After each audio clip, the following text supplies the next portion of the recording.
Friend, look at me. You better have one. You better have one. You better be able to say something.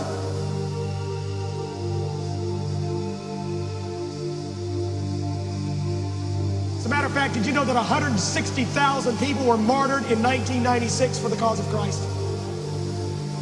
One minister was just killed in Cali, Colombia, where we're building a church. Why was he killed? Because the cartel members, drug addicts were being saved, dealers were being saved. What did they do? They killed the pastor. He told us to drop him off, but I said, no, just leave me here, I can walk.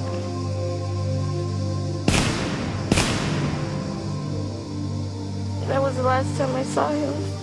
We are strength in hours of weakness, in our wanderings be our guide. Through and over, failure, danger, Father. I want you to think of what this means. My life for the gospel. My life for the gospel. With his death, it's like it encouraged us to want to do the same, to lay down our lives for the Lord and not just die for him, but to live for him. That can be harder than dying for him.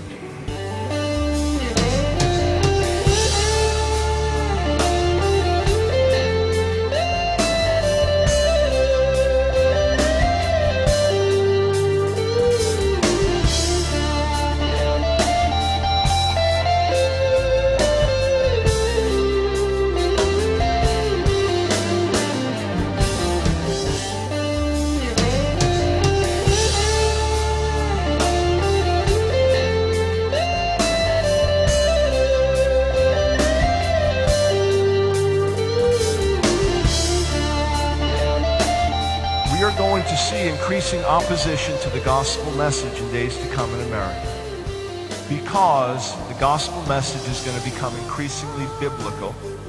The gospel message is going to become increasingly radical and revolutionary, and the gospel message is going to become a threat to this world system.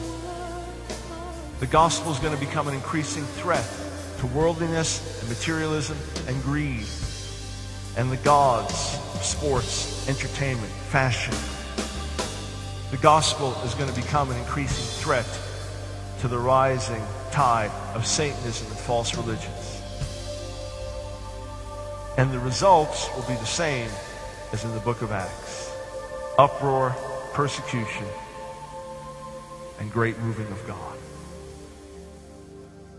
And I believe we've come to the time for the accumulated prayers of the saints are arising in one generation. And God is going to answer all those accumulated prayers and remember all those covenants, and it's going to come down on you guys. I'm telling you, young kids, I believe the greatest awakening is coming to your lives, to this generation. But it is preceded by generations of mothers and fathers who have been crying out for the manifestation of a generation that would bomb the earth. I tell you what, we stand on the shoulders of forefathers and foremothers who have paid a price.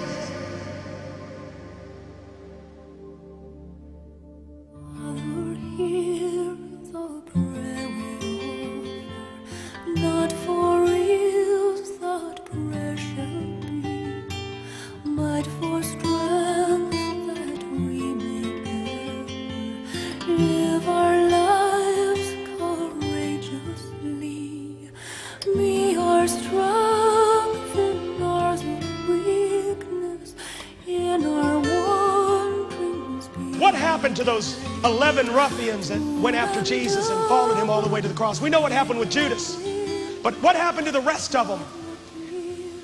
Andrew died in Greece. He was crucified on an X-shaped cross, felt unworthy to die on the same type cross as his Lord. Bartholomew was preaching in India. He died a martyr's death. He was filleted alive with knives. James the elder was martyred first. He was slain by Herod Agrippa. James the Lesser was crucified in Egypt. His body was sawed in pieces. John the Revelator, an attempt was made on his life by giving him a chalice of poison from which he drank, and God spared him. He died of natural causes. Jude was killed. He was shot with arrows at Mount Ararat.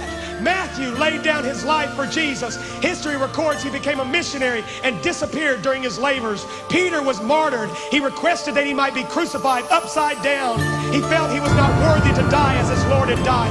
Philip died by hanging. While he was dying, he requested that his body be wrapped, not in fine linen, but in papyrus, for he was not worthy that even his body should be treated as the body of Jesus had been treated. Simon the Zealot, tradition says he died on the mission field as a martyr. Thomas, tradition says that he was commissioned to build a palace for the king of India. There he was killed with a spear as a martyr. Man, you guys inspired me, man.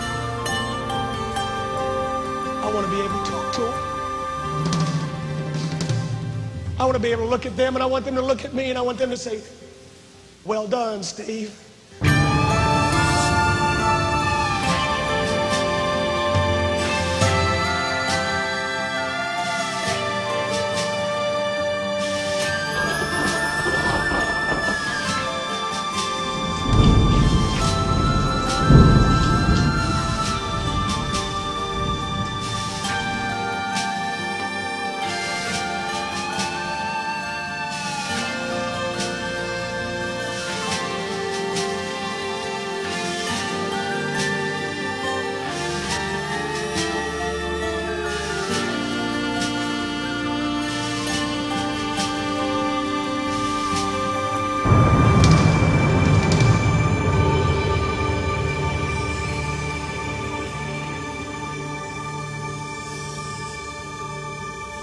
I want you to raise your hands to God. Say this with me. Heavenly Father, search my heart. Examine me even now. But this is my desire. My life for the gospel. Whatever it takes, Lord, make it real, that I may live a life that makes sense in the light of eternity. Jesus, my life for you.